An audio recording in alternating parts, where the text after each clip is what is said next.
Hallelujah. Hallelujah. இந்த நாட்களிலே நாம் அநேகர் உபவாசித்துக் கொண்டிருக்கக்கூடிய காரியமா இருக்கலாம் அல்லது நீங்கள் உபவாசிக்க யோசித்துக் கொண்டிருக்கலாம். இது மிகவும் முக்கியமான காலகட்டம். The time that we live now, the time that we are in now this year is a time of preparation, is a time of reflection, is a time of fasting throughout the world.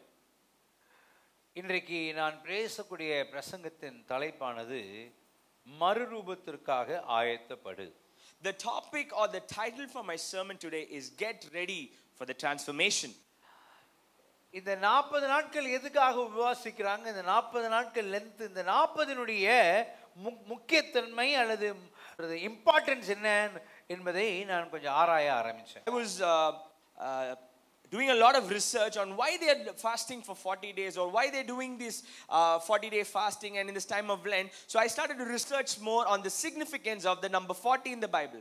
40 என்று பொதுவாக சொல்லுகிற இந்த எண்ணானது சோதனை காலத்தை குறிப்பதற்காக ஒரு காரியமா இருக்குது. The number 40 indicates the period of testing. அது மட்டும் இல்ல, ஆயத்தப்படுவதற்கு இந்த எண்ணை குறிக்கிறது. It also indicates the time of preparation. மூன்றாவதாக சொல்ல பார்ப்போமானால் மாற்றத்தை காண்பிக்கிறதுக்காக இது பயன்படுத்தக்கூடிய ஒரு எண்ணாக இருக்கிறது. And thirdly we see it indicates change or transition. அது மட்டும் இல்ல, இந்த 40 எதை குறிக்கிறது என்றால் புதிய வாழ்க்கையை, புதிய வளர்ச்சியை, புதிய உருமாற்றத்தை, ஒரு புதிய ஆரம்பத்தை குறிக்கக்கூடியதாக இருக்கிறது. We also see that the number 40 signifies in the word of God new life, new growth, new transformation and a new beginning. 40 என்கிற எண்ணு ஒன்றிலிருந்து இன்னொரு காரியத்துக்கு மாற்ற செய்வதை குறிப்பதாக இருக்கிறது. The number 40 also signifies a change from one great task to another great task. வேதாகமத்தில் இந்த 40 எதை குறிக்கிறதாக இருக்கிறது? We're going to see what this number 40 means in the word of God. தேவ சித்தத்தின் நிறைவேறுதலை குறிக்கிறதாக இருக்கிறது இந்த 40. It symbolizes completion and accomplishment of God's purpose. எபிரேய வேதாகமத்திலே 40 என்பது ரெண்டு தனித்துவமான சகாப்தங்களை பிரிக்கக்கூடிய காலகட்டங்களை குறிக்கக்கூடிய காரியமாக இருக்கிறது. In the Hebrew Bible we see 40 is often used for time periods of 40 days or 40 years which means two different eras or two different times. அதனால தான் நம்ம பார்க்கிறோம், நோவாவா இருக்கட்டும், எலியாவா இருக்கட்டும், மோசேவா இருக்கட்டும், அநேகர் உதாரணத்துவமாக 40 நாட்கள் 40 ஆண்டுகள் என்று சொல்லப்பட்டிருக்கிறது. When we see Moses, the life of Moses, when we see the lives of Elijah, when we see the lives of Moses, we see the number 40 played a very important role in their lives. நோவாவின் நாட்களில் 40 நாட்கள் இரவும் பகலும் மழை பெய்தது. In the time of Noah we see 40 days and night the rain lasted. மோசே இஸ்ரவேல் மக்களை அடிமைத்தனத்திலிருந்து வெளியே கொண்டு வருவதற்கு முன்பாக 40 ஆண்டுகள் எகிப்திலும் 40 ஆண்டுகள் வனாந்தரத்திலும் இருந்தார் என்று சொல்லப்பட்டிருக்கிறது. We see before the Israelites could enter into the promised lands, they were in the wilderness for 40 plus years. 432 ஆண்டுகள் எகிப்திலே இஸ்ரவேல் மக்கள் இருந்தார்கள். ஆனால் மோசே 40 ஆண்டுகள் அவன் வளர்ந்திருந்தான். We see the Israelites were in Egypt for 432 years, but we see Moses was in Egypt for 40 plus years. கானான் தேசத்தை 40 நாட்கள் வேவு பார்க்க அவர்கள் அனுப்பப்பட்டார்கள் மோசேயினாலே. The spies were sent into the land of Canaan for 40 days to spy over the land. இஸ்ரவேல் மக்கள் 40 ஆண்டுகள் வனாந்தரத்திலே அலைந்து திரிந்தனர். We see the Israelites wandered in the wilderness for 40 years. Nineveh மக்கள் மனம் திரும்ப 40 நாட்கள் அவகாசம் கொடுக்கப்பட்டது. 40 days were given to the people of Nineveh to repent. மோசே சீனா மலையில் 40 நாட்கள் தங்கியிருந்து தேவனிடம் இருந்து 10 கட்டளை பெற்றார் என்று நாம் பார்க்கிறோம். When Moses had to wait for 40 days in order to receive the 10 commandments from the Lord. அது மட்டும் இல்ல, ஏலா பள்ளத்தாக்கின் மலையில் கோலியாத் 40 நாட்கள் காலையிலும் மாலையிலும் வந்து நின்று இஸ்ரவேல் மக்களுக்கு எதிராக சவால் விடுத்தவனாக இருக்கிறான் என்று நாம் பார்க்கிறோம். We also see in the valley of Elah, we see Goliath came and taunted Israelites, or the the country of Israel for 40 days before David மிக defeated him. முக்கியமாக நாம் அறிந்த ஒரு காரியம், இயேசு கிறிஸ்து பரமேறி செல்வதற்கு முன்பதாக 40 நாட்கள் இந்த பூமியில் இருந்து சீஷர்களுக்காக தரிசனமானதை நாம் பார்க்க We முடியும். also see for 40 days before ascension into heaven, Jesus spent his time along with his disciples. இயேசு தன்னுடைய ஊழியத்தை ஆரம்பிப்பதற்கு முன்பதாக 40 நாட்கள் உபவாசித்ததும் நம்மால் உணர முடியும். We also see before Jesus started his ministry, 40 days he fasted day and night. அப்ப இந்த 40 நாட்களுடைய முக்கியத்துவம், இந்த 40 நாட்களுடைய மகிமை என்ன? Then what is the importance or what is the glory of the number 40? இன்றையிலிருந்தோ அல்லது நாளை தினத்திலிருந்தோ ஏப்ரல் 17ஆம் தேதி அல்லது குட் ஃப்ரைடே வரைக்கும் கிட்டத்தட்ட 34 நாட்கள் இருக்கிறது. There are around 34 days until we reach Easter. So அதை நாம் பிரயோஜனப்படுத்திக் கொள்ள போகிறோம். So we're going to use and take our maximum effort on இந்த it. 30 பிளஸ் நாட்களும் தேவ சமூகத்திலே உபவாசித்து ஜெபிக்கிற வேளையிலே நம்முடைய வாழ்க்கையிலே கர்த்தர் ஒரு மறுரூபத்தை கொண்டு வருவார் என்று நான் விசுவாசிக்கிறேன். In this 30 plus days when we take time to prepare ourselves and fast, I believe God is going to bring a transformation in our lives. இந்த 30 பிளஸ் நாட்களிலே ஜெபம் நம்முடைய வாழ்க்கையிலே, தனிப்பட்ட வாழ்க்கையிலே, ஆவிக்குரிய ரீதியிலே ஒரு மாற்றத்தை, ஒரு மறுரூபத்தை கொண்டு வரும் என்று நான் உங்களை உற்சாகப்படுத்துகிறேன். In these 30 plus days when we pray, God is going to bring a personal transformation and a spiritual transformation in ourselves. வாசிப்போம் எபேசியர் 4ஆம் அதிகாரம் 22ஆம் வசனத்திலிருந்து 24ஆம் வசனம். Let's read Ephesians chapter 4 verses 22 to 24. அந்தபடி முந்தின நடக்கக்குரிய மோசம் போக்கும் இச்சைகளாலே கெட்டு போகிற பழைய மனுஷனை நீங்கள் களைந்து போட்டு உங்கள் உள்ளத்திலே புதிதான ஆவி உள்ளவர்களாகி மெய்யான நீதியிலும் பரிசுத்தத்திலும் தேவனுடைய சாயலாக சிருஷ்டிக்கப்பட்ட புதிய மனுஷனை தரித்துக் கொள்ளுங்கள். You were taught with regard to your former way of life to put off your old self, which is being corrupted by its deceitful desires, to be made new in the attitude of your minds, and put on the new self, created to be like God in true righteousness and holiness. இங்கே நாம் பார்க்கிறோம் ரெண்டு முக்கியமான காரியம். Put off the old self, பழைய மனுஷனை நீங்கள் களைத்து போட்டு புதிய மனுஷனை தரித்துக் கொள்ளுங்கள். We see two important lessons that we can take from this passage is to put off our old self and to put on our new self. அதற்காக தான் இந்த 30 பிளஸ் நாட்களும் நாம் எடுத்துக்கொள்ள போகிறோம். ஜெபிப்பதற்கு எப்படியாவது கூடி வர போகிறோம். That is why we want to take these 30 plus days to gather together to come to pray. அப்போ டெய்லி ஜெபத்துக்கு சபைக்கு வர முடியுமா? So is it possible for us in our hectic schedule to come to church? இந்த லாக்டவுன்ல ஒரு நல்ல ஒரு டெக்னாலஜியை கொடுத்திருக்கிறார். God has given us a great technology in this time of lockdown. வெறும் கொரோனா சீசன்ல மட்டும் இல்ல, இந்த 34 நாட்களும் நாம் ஜூம்ல திங்கள் முதல் வியாழக்கிழமை வரைக்கும் 9:30 மணியிலிருந்து 10 மணி வரைக்கும் ஜெபிக்க போகிறோம். So from Monday to Thursday in this time we're going to pray in Zoom. We're going to come together for prayer from 9:30 to 10 p.m. from Monday to Thursday. எல்லா வெள்ளிக்கிழமை மாலை வேளையில 7:30 மணியிலிருந்து 8:30 மணி வரைக்கும் சபையில நாம் கூட இருக்கிறோம். Every Friday evening we're going to gather in church from 7:30 to 8:30. அப்ப இந்த உபவாச ஜெப நாட்களிலே கர்த்தர் மாற்றத்தையும் மறுரூபமும் உடனடியாக நம்முடைய வாழ்க்கையில கொண்டு வர கர்த்தர் சித்தமா இருக்கிறார். ஆனால் நாம் அதற்கு இடம் கொடுக்க வேண்டும். And in this time of fasting prayer, I believe God is going to bring transformation in our lives. மாற்றத்தை பெற்றுக்கொள்ள சகிப்புத்தன்மையும் விசுவாசமும் பொறுமையும் தேவைப்படுகிறது. In order for us to receive transformation, we need endurance, faith and patience. இந்த 30 plus நாட்களிலே கர்த்தர் நம்முடைய சரீர மாற்றத்திலும் நம்முடைய இருதயத்திலே உண்டாகக்கூடிய மறுரூபத்தையும் நம்முடைய சுவாபத்திலே உண்டாகக்கூடிய மறுரூபத்தையும் ஆவிக்குரிய மறுரூபத்தையும் கர்த்தர் கொண்டு வர வேண்டும் என்று நான் ஜெபிக்கிறேன். My prayer is in these 40 days or in this 35 plus days, God is going to bring us a physical transformation, a heart transformation, a character transformation and a spiritual transformation in each of us. Hallelujah. Hallelujah. ஏதோ ஒரு மேஜிக்ல ஏதோ ஒரு காரியம் அடங்கி இருக்கிறது. தேவ சமூகத்திலே நாம் காத்திருக்கும் பொழுது, ஒன்றாக சபையாக நாம் ஜெபிக்கும் பொழுது கர்த்தர் ஒரு மாற்றத்தை மறுரூபத்தை நமக்குள்ளாக நம்முடைய குடும்பத்துக்குள்ளாக கர்த்தர் கொண்டு வர போகிறார். It's no magic or tricks, but when we give ourselves for the transformation, God is going to change all our situations in our life. இந்த காலவெளியிலே முதலாவது நாம் பார்க்கக்கூடிய காரியம், இந்த ஜெப காரியங்களின் மூலமாக கர்த்தர் நம்முடைய சரீரத்திலே ஒரு மாற்றத்தை, ஒரு மறுரூபத்தை கொண்டு வர இருக்கிறார். Firstly, we're going to see that God, when we give ourselves for this transformation, firstly God is going to bring physical transformation in our lives. 1 ராஜாக்கள் 19ஆம் அதிகாரம் 8ஆம் வசனத்தை இப்ப வாசிக்க போறோம். We're going to read 1 Kings, we're going to read 19 verse 8 now.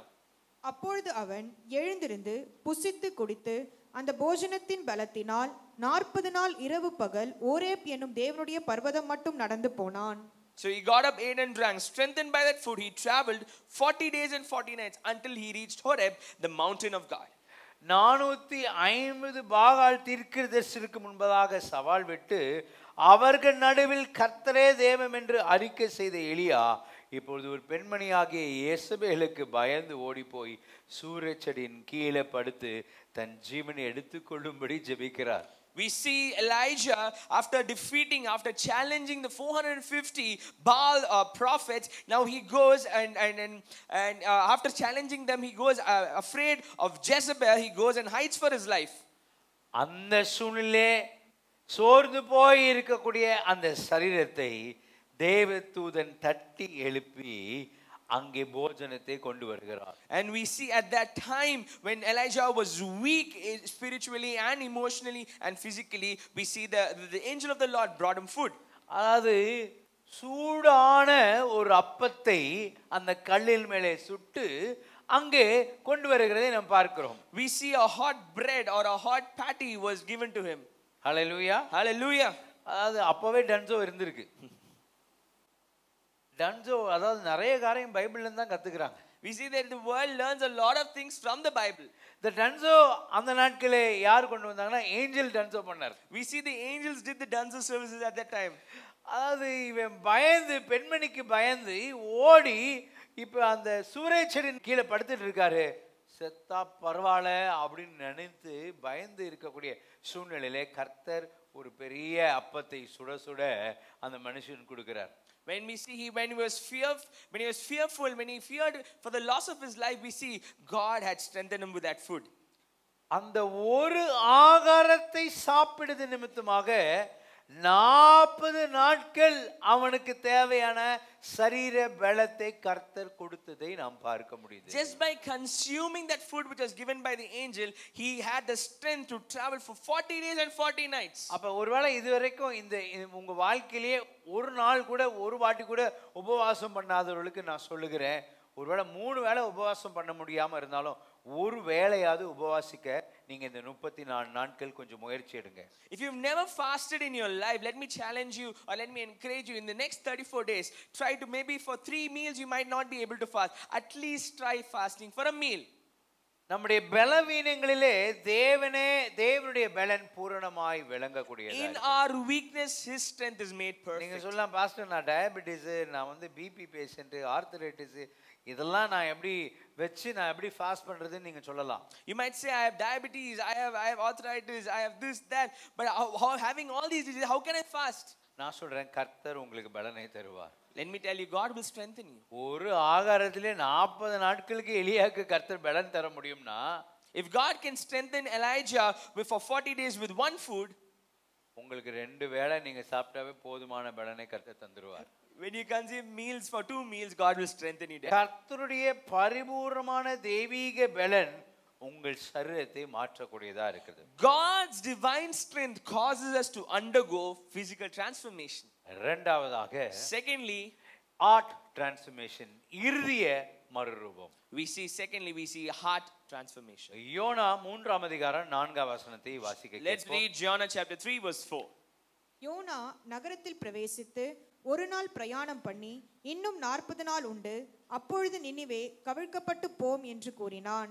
மக்களுடைய பாவத்து நிமித்தம் நினிவே பட்டணத்தை அழிக்கப் போவதாக தேவன் யோனாவிடம் சொன்னார். God said to Jonah that he is going to destroy the city of Nineveh because of its sin. இது இவருடைய விருப்பமாகவும் இருந்தது. ஜோனா எப்படியாவது Nineveh அழிக்கப்படணும். This was also the desire of Jonah for Nineveh to be destroyed. ஏனா அந்த அஸ்ரேர் மக்கள் இவனையும் அவருடைய குடும்பத்தினரையும் சிறு வயதிலே அதிகமாக தாக்கி இருக்கிறார்கள். Because we see those people had attacked and destroyed him. ஆனால் தேவன் அந்த பட்டணத்தை அழிக்க போகிறான்னு சொன்னாலும் கர்த்தர் கர்த்தர் நிச்சயமாக மனதுருக்கத்தின் தெய்வம் என்று அறிந்து நினிவேக்கு போகாம தர்சீசுக்கு போறார். But when God said this to Jonah, he knew that God's a heart of compassion. He knew that he would forgive their sins. So that's why he went to Tarshish. அப்ப தேவனுடைய எச்சரிப்பின் வார்த்தையை யோனா அந்த பட்டணத்தின் மக்களிடம் சொன்ன பொழுது பட்டணத்தில் இருக்கிற மனுஷரும் மிருகங்களும் மாடுகளும் ஆடுகளும் உபவாசித்து தேவனுடைய சமூகத்திலே ஜெபித்ததை நாம் பார்க்க முடியுது. When Jonah proclaimed what God had told to the city of Nineveh, we see all the people, all the livestock, everybody fasted and prayed. அப்ப யோனா தான் தன்னுடைய வழியில போனாலும் மீன் காத்திருந்தது எங்க கொண்டு போறதுக்கு? டிரான்ஸ்போர்டேஷன் வெயிட் பண்ணிட்டு இருந்தது நினிவே கொண்டு போவதற்கு. ஆண்டவருடைய மனதுருக்கத்தின் ஆவி அங்கு இருந்தபடினால் யோனா அங்கே கொண்டு போகப்பட்டான். We see because of the compassion that the Lord has, even the Jonah did not want that transformation or forgiveness to happen. We see that God had a fish waiting, a whale waiting for Jonah, and he took him to Nineveh. இப்பொழுது YONO Nineveh பட்டணத்துக்கு சென்ற பின்பதாக அவன் சொல்லக்கூடிய வார்த்தை மக்கள் கேட்டு அவர்கள் 40 நாட்கள் உபவாசித்து ஆண்டவருடைய சமூகத்திலே மனமிறங்கி ஆண்டவருடைய சமூகத்திலே அறிக்கை செய்தபடினாலே அவர்களுக்கு இரண்டாவது முறை கர்த்தர் சான்ஸை கொடுக்கிறார். We see God gives a second chance to the people of Nineveh because when Jonah went and proclaimed the words from God, the people accepted and they repented from their sins. Nineveh பட்டணத்தின் மக்களுக்கு கொடுக்கப்பட்ட 40 நாட்கள் பட்டணம் அழிக்கப்படும் என்கிற அந்த எச்சரிப்பின் செய்தி அந்த பட்டணத்தின் மக்கள் தேவ சமூகத்தில் தங்கள் பாவங்களை அறிக்கை செய்து மனம் திரும்புதலை பெற்றுக்கொள்ள உதவி செய்தது. We see when the people of Nineveh were told that in 40 days the city is going to be destroyed, this helped them to fast and to sit in front of God's presence and repent from their sins. நான் சொல்றேன் நினிவே மக்கள் மட்டும் இல்ல, நாமும் தேவ சமூகத்திலே இந்த உலகம் சீக்கிரத்தில் அழிக்கப்பட போகிறது. ஆனால் நாமும் தேவ சமூகத்திலே மனம் இறங்கி மனம் திரும்பி நாம் தேவ சமூகத்திலே கதறி ஜெபிக்கும் பொழுது கர்த்தர் நம்மையும் மீட்டெடுக்க வல்லமை உள்ளவராய் இருக்கிறார். Not just for the people of Nineveh, but even us, when we repent, when we sit in the presence of the Lord for the next 34 plus days, God is the same way going to bless us and forgive us. இந்த உலகம் மிக விரைவிலே தேவனுடைய வருகை காண இருக்கிறது.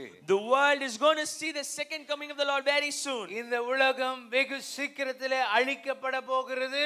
This world is going to be destroyed very soon. ஆனால் அதற்கு முன்பதாக தேவன் ஒரு வாக்கை, ஒரு தீர்க்க தரிசனமான வார்த்தையை கர்த்தர் இப்பொழுது உலகமெங்கிலும் ஊழியக்காரர் மூலமாக கொடுத்து கொண்டிருக்கிறார். But before those times we see a prophecy from the servants of God. God is telling us, ஆயத்தப்படுங்கள், be prepared, ஆயத்தப்படுங்கள், stay prepared, உங்கள் இருதயத்தை ஆயத்தப்படுத்திக் கொள்ளுங்கள், prepare your heart, உங்கள் சரீரத்தை ஆயத்தப்படுத்திக் prepare your கொள்ளுங்கள், body, உங்கள் மனதை ஆயத்தப்படுத்திக் கொள்ளுங்கள், prepare your mind, மறுரூபமாகுங்கள், be transformed. அப்படியே இருந்த வண்ணமாகவே ஞாயிற்றுக்கிழமை சபைக்குள்ளாக வந்து அமர்ந்து அப்படியே போகிறவர்களாக இருக்கக்கூடாது என்று கர்த்தர் விரும்புகிறார். Don't stay the same way that where you come to Sunday every church and leave the same way. கர்த்தர் ஒரு மாற்றத்தை, ஒரு மறுரூபத்தை நம்முடைய எண்ணங்களிலே, நம்முடைய சரீரத்திலே, நம்முடைய வாழ்க்கையிலே எதிர்பார்க்கிறவராக இருக்கிறார். God expects a change in our intentions, in our motives, in our attitudes every day. Our மனதுருக்கத்தின் தேவன்தான். He's a God of compassion. ஆயினும் நாம் அறிக்கை செய்யப்படாத பாவங்களை நமக்குள்ளாக வைத்திருப்போமானால் நம்மை அவர் எடுத்துக்கொள்ளவே முடியாது. Though He's a God of compassion, when we have sins which have not been reconciled, when we have sins that have not been confessed, we cannot do anything. உங்கள் வாழ்க்கையில மனம் திரும்ப கூடாதபடிக்கு அதிகமான அழுத்தங்கள், அசுத்தங்கள், அக்கிரமங்கள் உங்கள் வாழ்க்கையில் இருக்குமானால் ஒரு மறுபடியமான ஒரு சான்ஸை, செகண்ட் சான்ஸை கர்த்தர் தருகிறார். தேவ சமூகத்தில் அறிக்கை செய்து விடுவோம். Let me say, God is giving us a second chance to repent from our sins, to turn our ways from evil and to look towards Him. Nineveh பட்டணத்தின் மக்களுக்கு கர்த்தர் செகண்ட் சான்ஸ் கொடுத்து அவர்கள் ஜெபித்தபடினாலே அவர்கள் பட்டணம் அழிக்கப்படாதபடிக்கு கர்த்தர் காத்தார்.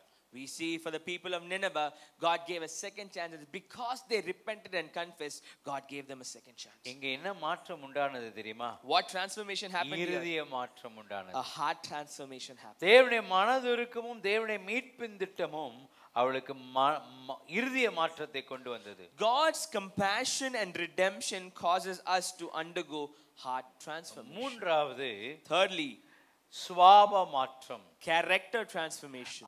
நம்மளால ஓவர்டேக் பண்ணி ஒருத்தன் போனாவே நம்மளுக்கு டாலரன்ஸ் லெவல் இல்லைங்க. If somebody overtakes us in traffic, that itself we can't tolerate. கியூல நம்மள ரேஷன் கடையிலயோ இல்ல வேற எங்கேயோ ஒருத்தன் கியூல இருந்து அப்படி முன்னாடி போனாவே நம்மளுக்கு என்ன இருக்கு, போங்க போங்க அப்படின்னு சொல்லிடுறோமா? When somebody cuts us in a line in a ration shop or any supermarkets, will we be quiet?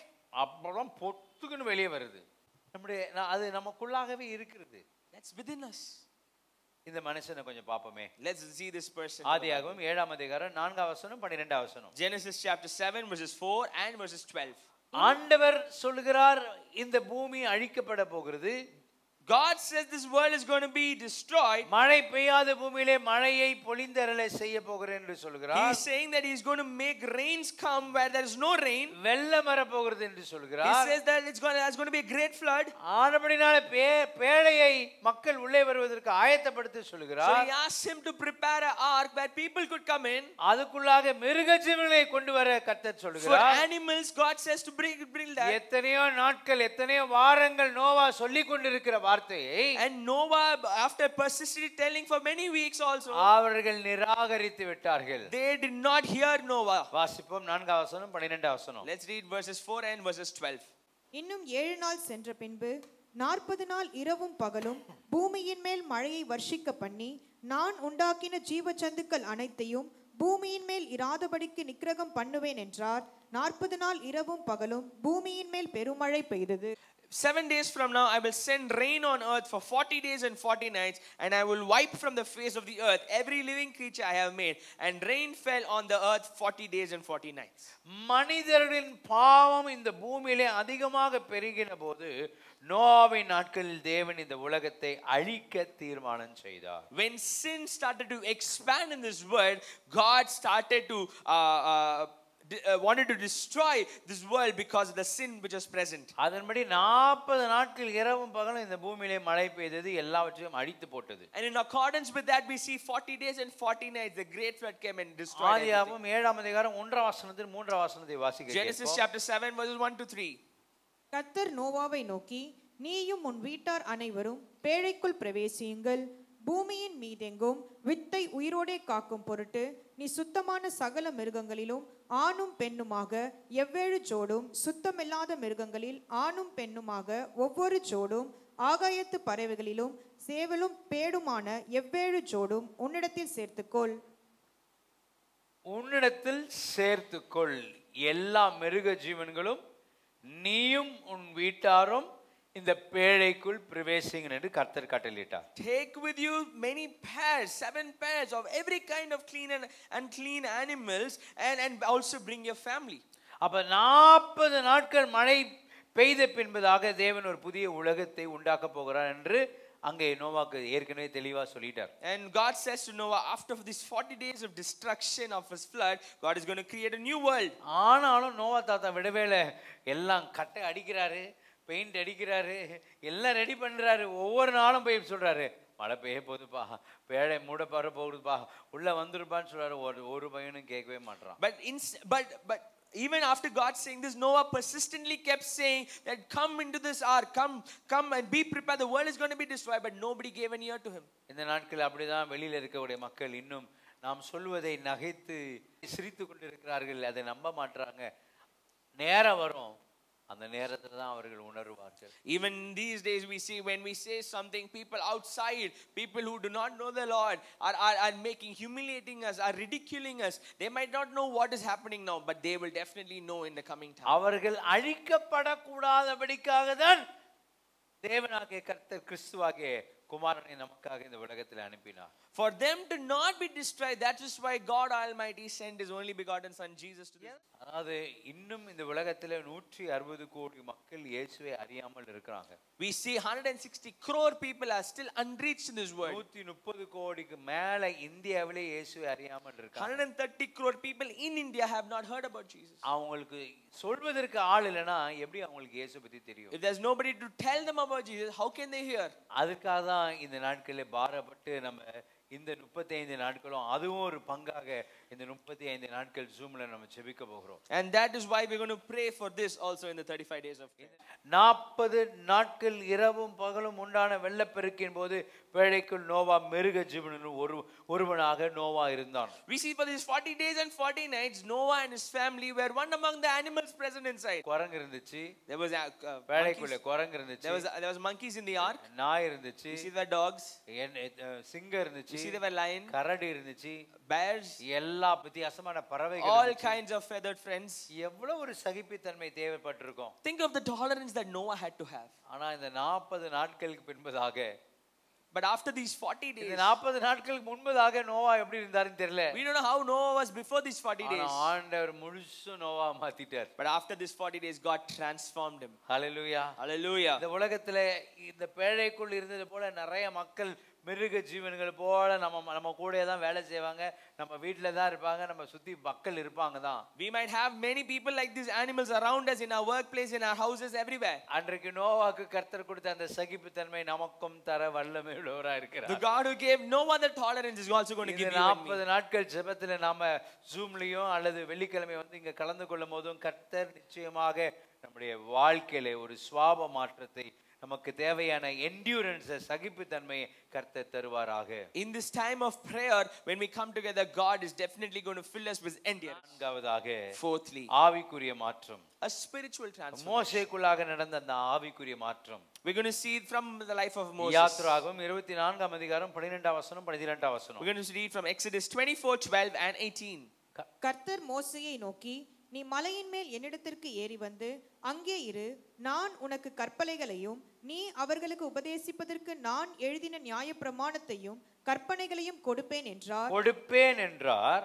மோசே மேகத்தின் நடுவிலே பிரவேசித்து மலையின் மேல் ஏறி இரவும் பகலும் 40 நாள் மலையில் இருந்தான். 40 நாள் மலையில் மோசே இருந்தான். Moses was in the mountain for 40 days and nights. யாத்ராகமம் 34ஆம் அதிகாரம் 28ஆம் வசனம் வாசிக்கலாம். Exodus 34:28, let's read.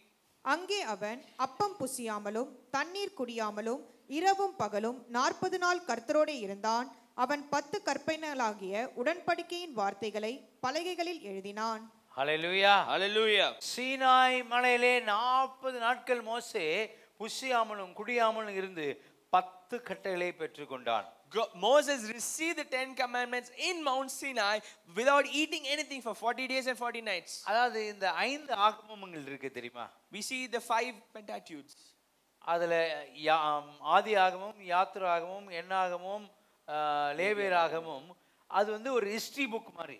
We see Genesis, Exodus, Leviticus, Numbers, it's more of a book of history. ஆனா இந்த உபாகமம் புத்தகம் இருக்கு பாத்தீங்களா? But when we see the book of Deuteronomy, அது வந்து ஒரு டயலாக் மாதிரி இருக்கும். that would be more of a dialogue. தேவனும் மோசே இடத்துல ஒரு டயலாக் நடக்குது. A dialogue between God and Moses. இந்த 40 நாட்களும் மோசேயும் தேவனும் பேசின அந்த உரையாடல் அதிகமாக உபாகமத்திலே எழுதப்பட்டிருக்கு. We see the dialogue between God and Moses was recorded in the whole book of Deuteronomy. அதாவது மக்களே இந்த மனுஷன் தேவனோடு பேசி வரும்பொழுதுலாம் தேவனோடு இவன் பேசி வந்திருக்கிறான் என்பதை மக்கள் அடையாளம் கண்டு கொண்டார்கள். The Israelites, the people were able to identify that Moses had conversed with God. Sinai மலையில் 40 நாட்கள் தேவ சமூகத்தில் காத்திருந்து மோசேயின் வாழ்க்கையில் ஆவிக்குரிய ஆயத்தத்துக்கான ஒரு மறுரூபத்தை கொண்டு வந்தது. We see when Moses was waited for 40 days in Mount Sinai, he was prepared for a transformation in his life. இந்த வெயிட்டிங் பீரியட், இந்த 40 நாட்கள் அவன் சீனா மலை இருந்தது ஒரு பெரிய மாற்றத்தை மோசேக்குள்ளாக கொண்டு வந்தது.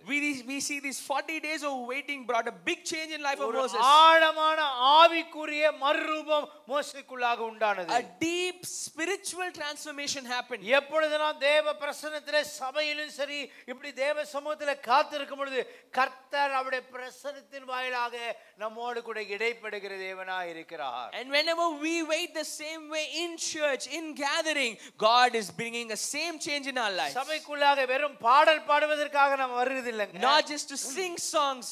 தேவ சமூகத்திலே தேவ பிரசன்னத்தை அனுபவிக்கும் போதெல்லாம் ஒரு மாற்றம் நமக்குள்ளாக உண்டாக்க கர்த்தர் விருப்பப்படுகிறார். Only when we experience God's presence, God will bring about a change in our lives. எப்பொழுதெல்லாம் தேவனுடைய பிரசன்னம் நம்மை தாக்குகிறதோ அந்த பிரசன்னம் நம்மை முறுமாற்ற வல்லமை உள்ளதாக இருக்கிறது. Whenever the God's presence is brought about in the church, God brings a spiritual transformation in our life. தேவ பிரசன்னம் சபைக்குள்ளாக வரும்பொழுது அல்லது தேவ சமூகத்தில் நீங்க தனியாக காத்திருக்கும் பொழுது தேவ பிரசன்னம் உங்களை தொடும் பொழுது உங்கள் வாழ்க்கை மாற்றப்படுகிறதாக இருக்கிறது. When you wait in the presence of God, God brings a change. கடைசியாக ஊழியத்திலே மறுரூபம், Ministry transformation. மத்தேயு 4ஆம் அதிகாரம் 1ஆம் வசனம் 2ஆம் வசனம். Matthew 4:1-2 says, இயேசு பிசாசினால் சோதிக்கப்படுவதற்கு ஆவியானவராலே வனாந்திரத்திற்கு கொண்டு போகப்பட்டார்.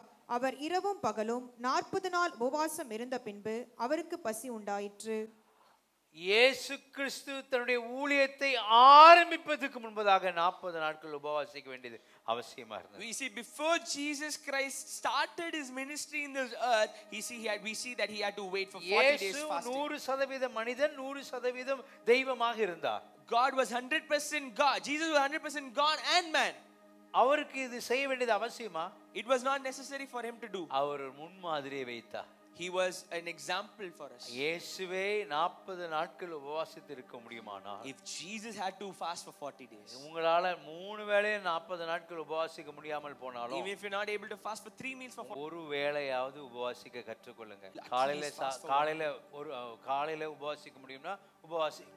morning is possible, do the morning. மதியானம் உபவாசிக்க முடியும்னா உபவாசிங்க. Lunch is what is it? இரவு உபவாசிக்க முடியும்னா உபவாசிங்க. Dinner is possible, do it. இல்ல ஏதாவது பார்ஷியல் ஃபாஸ்டாவது ஏதாவது Or செய்யுங்க. try to do a partial இந்த fast. நாட்களிலே உபவாசத்தோடு ஜெபிக்கிறவர்களே ஒரு மாற்றம் நமக்குள்ளாக நடக்க When இருக்கிறது. we in these days when we pray with fasting, God is going to bring a உங்களுடைய transformation. நீங்க ஒருவேளை ஊழியம் செய்கிறவர்களாக இருப்பீங்கன்னா If you are involved in any இந்த ministry, நாட்களிலே நீங்கள் உபவாசத்தோடு ஜெபிக்கிற வேளையிலே when you pray with fasting, ஒரு பெரிய மாற்றத்தை கொண்டு God is வருவார். going to bring a transformation. ஒருவேளை அரை மணி நேரம் ஏற்கனவே ஜெபிக்கிற விசுவாசியா இருந்தா Already you're praying for half an hour. உபவாசத்தோடு கூட 1 மணி நேரமா நீங்க ஜெபிக்க ஆரம்பிச்சீங்கன்னா Pray with fasting for an hour's time. ஏதோ ஒரு பெரிய மாற்றத்தை கர்த்தர் கொடுப்பார். God is going to bring a big அது transformation. இறுதிய மறுரூபமா இருக்கலாம், A heart சுவாப transformation. மாற்று மறுரூபமா Character இருக்கலாம், transformation. சரீர மறுரூபமா இருக்கலாம், Physical transformation. நம்முடைய ஆவிக்குரிய மறுரூபமா A இருக்கலாம். spiritual transformation. ஊழியத்திலே கர்த்தர் மறுரூபத்தை A கொண்டு ministry வருவார். transformation. குடும்பத்திலே கர்த்தர் மறுரூபத்தை கொண்டு A வருவார். transformation in your நம்முடைய families. சபையிலே கர்த்தர் மறுரூபத்தை A கொண்டு transformation வருவார். in church. உங்கள் சரீரத்திலே கர்த்தர் மறுரூபத்தை கொண்டு transformation in வருவார். your body. உங்களுடைய இருதயத்திலே கர்த்தர் A transformation in your heart. உங்களுடைய சுவாபத்திலே கர்த்தர் மறுரூபத்தை கொண்டு transformation in your வருவார். character. உங்களுடைய ஆவிக்குரிய நிலையிலே கர்த்தர் மறுரூபத்தை Transformation கொண்டு in வருவார். your spiritual. மறுரூபத்தையும் மாற்றத்தையும் கொடுக்க தேவன் ஆயத்தமா இருக்கிறார். God is ready to give a transformation and நீங்க change. ஆயத்தமா? Are you ready? கண்களை மூடி ஜெபிப்போம். Let's close our eyes. ஆண்டவரே, இந்த கால வேளையில உம்மை நோக்கி பார்க்கிறோம்ப்பா. இந்த 40 நாட்கள் நோவாவா இருக்கட்டும், மோசேவா இருக்கட்டும், இயேசு கிறிஸ்துவாகட்டும், எலியாவாகட்டும், பார்த்த இந்த நினிவே பட்டணத்தின் மக்களா இருக்கட்டும், அவர்கள் மனம் திரும்பி ஜெபித்த வேளையிலே அவர்கள் ஒவ்வொருடைய உள்ளங்களிலும் ஒரு மாற்றத்தை மறுரூபத்தை கொண்டு வந்தீரே. நாங்களும் எங்களை விட்டு கொடுக்கிறோம். இந்த 35 நாட்கள் நாங்கள் ஜெபிக்கக்கூடிய ஜெபங்கள், எங்களுடைய உபவாசங்களை கர்த்தர் அங்கீகரிங்க. ஒருவேளை இது வரைக்கும் ஒரு முறை கூட வாழ்க்கையில உபவாசிக்காமல் மக்கள் இருப்பாங்கன்னா ஒரு சவாலா எடுத்துக்கொண்டு நானும் செய்ய போகிறேன், நானும் ஒரு வேளை உபவாசிக்க போறேன், நானும் அல்லது 3 வேளை உபவாசிக்க போறேன். கர்த்தர் என்ன செய்ய போகிறார்? நிச்சயமா செய்வார். நிச்சயமா ஒரு மாற்றத்தை கொடுப்பார்.